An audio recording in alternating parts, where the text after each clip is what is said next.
Selamat sore, pemirsa. Dalam rangka memperingati Disnatalis ke-62, Universitas Patimura Fakultas Ekonomi kembali menggelar Expo Kewirausahaan yang berlangsung di halaman Auditorium Utama Unpati Ambon. Kegiatan yang dibuka sejak tanggal 14 April 2025 ini akan berlangsung 10 hari hingga 23 April mendatang. Expo ini menghadirkan puluhan stand yang menampilkan beragam macam produk kreatif seperti kuliner khas dan kerajinan tangan. Berikut laporan dari reporter kami di lapangan. Selamat sore pemirsa CBTV, saya Zulfa Salsabila melaporkan langsung dari stand Expo yang diselenggarakan oleh Fakultas Ekonomi dan Bisnis Universitas Patimura yang berada di pelataran atau halaman Auditorium Utama Universitas Patimura. Pada hari kedua ini terpantau ramai oleh pengunjung serta banyak stand-stand atau dagangan menarik yang berupa kuliner, minuman ataupun aksesoris yang sangat layak untuk teman-teman kunjungi. Saat ini saya sudah bersama salah satu penjual atau pedagang di stand Expo ini. Mari kita mendengarkan cerita serta pengalamannya di stand Expo yang diselenggarakan oleh Fakultas Ekonomi dan Bisnis ini. Oke, misi kakak, kita minta kesediaan untuk wawancaranya dengan kakak siapa? Dengan Chris. Dengan kakak Chris. Jadi di sini kakak udah jualan dari hari pertama atau baru mulai hari ini? Ya, dari hari pertama ya. Oh iya.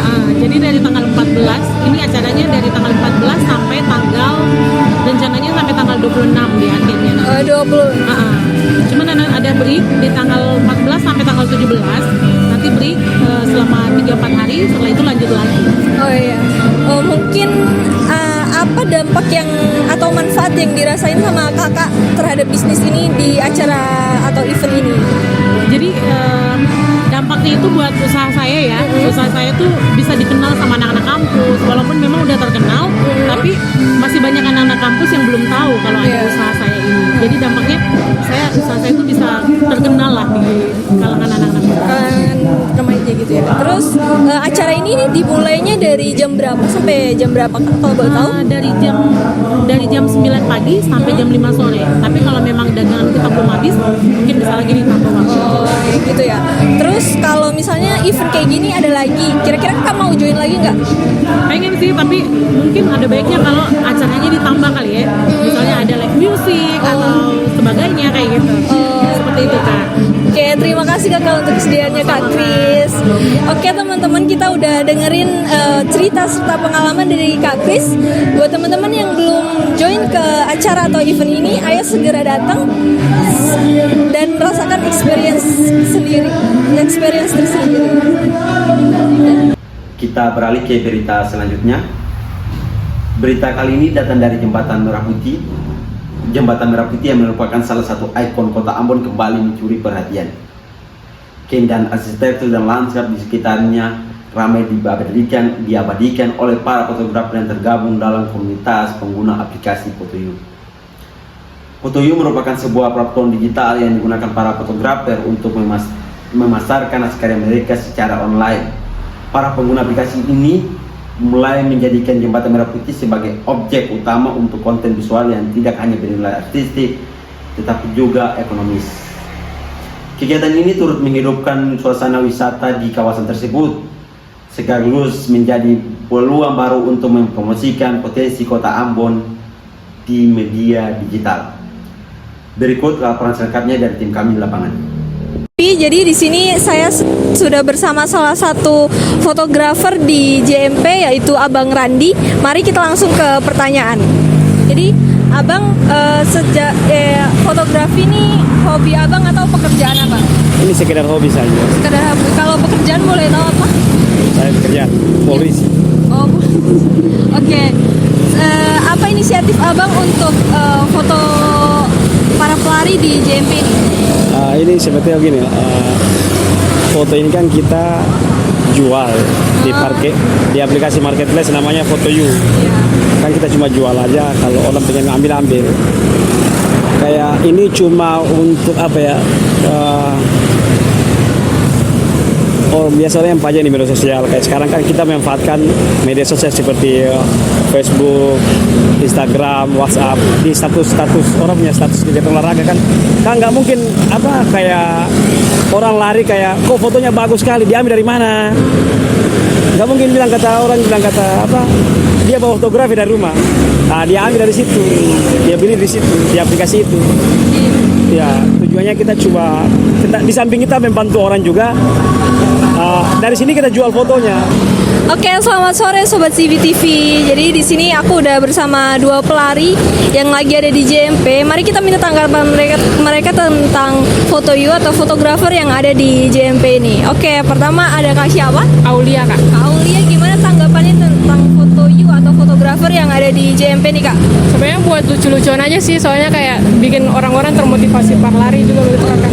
Jadi kayak datang berbondong-bondong berlari sini buat di foto.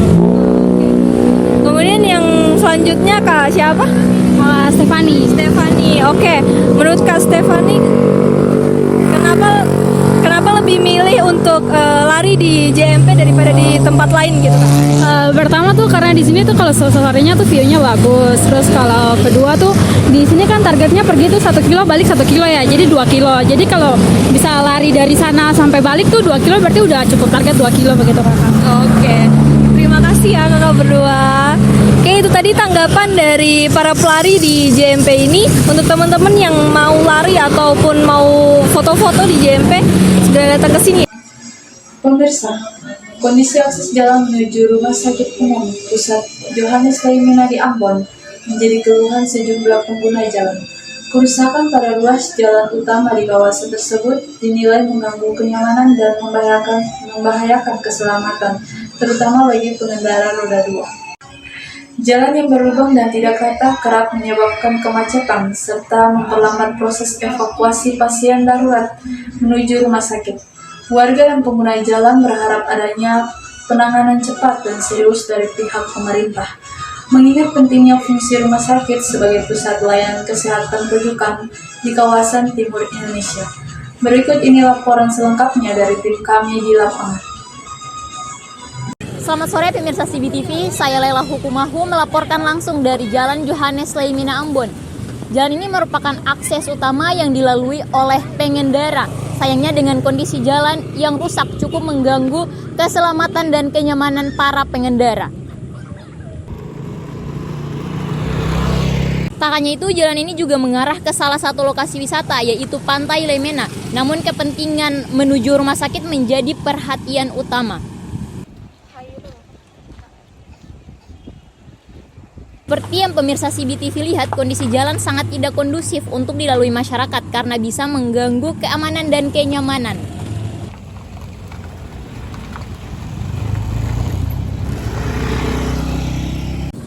Berikut kami hadirkan kondisi terkini dan suara warga yang terdampak langsung oleh rusaknya akses ini. Permisi, selamat sore, dengan kakak siapa? Gofar. Kendala yang kakak Gofar rasakan saat melintasi jalan rusak ini? Ya, yang jelas kendala yang saya rasakan saat melintasi jalan ini ya bukan saya saja yang merasakan ketidaknyamanan melintasi jalan, akses jalan masuk ke rumah sakit Laimina ini ya. Yang jelas yang saya rasakan ya tidak nyaman ya dengan gelombang-gelombangnya jalan ini, apalagi ketika masyarakat atau penduduk di sini sangat dengan melintasi jalan ini keluar masuknya pasien di rumah sakit sangat kesulitan ya. Ya itu yang saya rasakan. Misal, kegiatan ekonomi di kawasan wisata Pantai Laimina Ambon terus menunjukkan geliat positif. Para pedagang lokal di sana memanfaatkan momentum kunjungan wisatawan untuk menjajakan berbagai produk seperti makanan dan minuman. Aktivitas perdagangan ini tidak hanya mendukung perekonomian masyarakat sekitar, tetapi juga menjadi bagian dari upaya pengembangan potensi wisata lokal. Pemerintah diharapkan dapat terus mendorong pengelolaan kawasan ini agar lebih tertata dan memberikan dampak ekonomi yang berkelanjutan. Berikut ini adalah laporan dari tim kami di kawasan Pantai Laimina. Selamat sore pemirsa CBTV, sekarang saya sudah bersama salah satu pedagang yang berjualan di pantai wisata Leimena Ambon. Sebelumnya kalau boleh tahu dengan kakak siapa? Dengan kakak Ima Wali. Boleh tahu berapa rata-rata pendapatan yang kakak Ima dong hasilkan setiap harinya selama berjualan di sini? Maksimal kalau satu hari itu kurang lebih 400-an. Kalau minimal tuh paling 300 satu hari. Apa alasan kakak Ima dong memilih berjualan di lokasi ini? Apakah karena ramai, dekat rumah, atau ada faktor lain? Ada faktor lain sih, karena di sini kan dekat rumah dan juga ramai. Dan juga kan kalau jual di sini juga mendapat pendapatan tuh semakin banyak kakak daripada di pasar. Di sini juga kalau jualan kalau dari pagi juga lumayan dapat banyak, tapi yang paling bagusnya sih dari sore sampai malam. Makasih kakak. Oke. Ya. Baik, itu adalah hasil dari wawancara kami hari ini. Saya Lela Hukumahu melaporkan langsung dari tempat wisata Leimena Ambon.